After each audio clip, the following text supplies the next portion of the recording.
الحمدللہ الحمدللہ رب العالمین والعاقبۃ للمتقین والصلاۃ والسلام علی سید الانبیاء والمرسلین۔ معزز سامعین کرام، آج کے اس درس کے اندر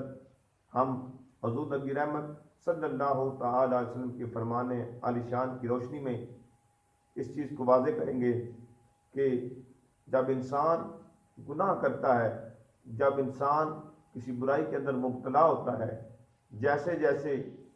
انسان گناہ کی دلدل میں دنستا چلا جاتا ہے، اللہ کے پیارے محبوب آقا علیہ الصلوۃ والسلام نے ارشاد فرمایا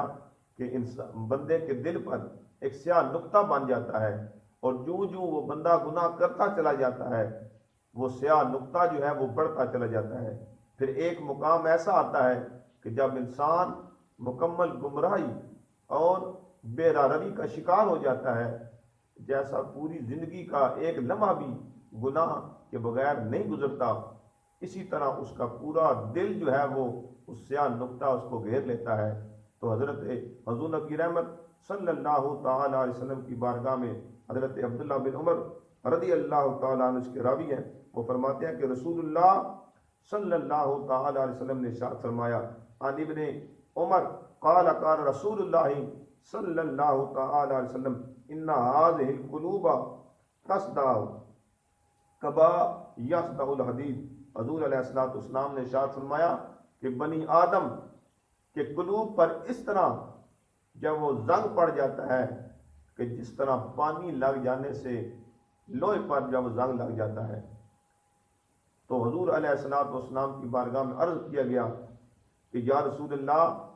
صلی اللہ تعالی علیہ وسلم کہ اگر دلوں کو انسان کے دل پر زنگ لگ جائے، گناہ کی وجہ سے دل آلودہ ہو جائیں، تو ان کو اس گناہ کی وجہ سے آلودگی کو، اس گندگی کو جو گناہوں کی وجہ سے بندے کے دل کے اندر پیدا ہو گئی ہے، اس کو صاف کرنے کا، اس گندگی کو، غلاظت کو دور کرنے کا طریقہ کیا ہے؟ تو آقا علیہ الصلوۃ والسلام نے ارشاد فرمایا کہ اس گندگی کو، اس غلاظت کو جو گناہوں کی وجہ سے انسان کے دل پر پڑ گئی، اس کو دور کرنے کا طریقہ کیا ہے؟ قال کثرۃ ذکر الموت و تلاوت القرآن۔ حضور علیہ الصلوۃ والسلام نے ارشاد فرمایا کہ موت کو کثرت کے ساتھ یاد کرو، اور کثرت کے ساتھ جو تلاوت قرآن ہے، یہ ایسا ذریعہ ہے جو انسان کے دلوں کو، کلیدی دلوں کی جو غلاظت جو ہے، گناہوں کی وجہ سے جو گندگی بھری ہوئی ہے،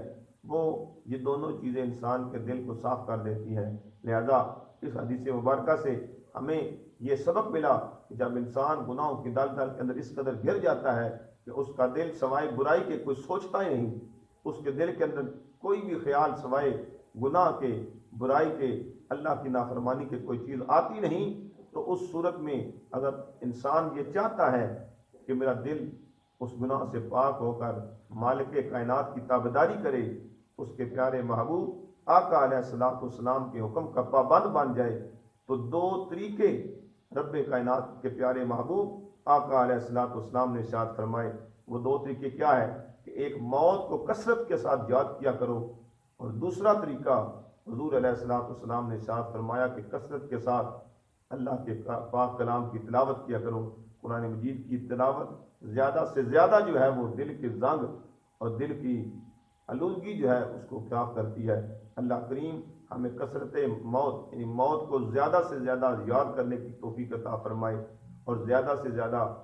قرآن کریم کی تلاوت کرنے کی توفیق عطا فرمائے۔ وآخر دعوانا ان الحمد للہ رب العالمین۔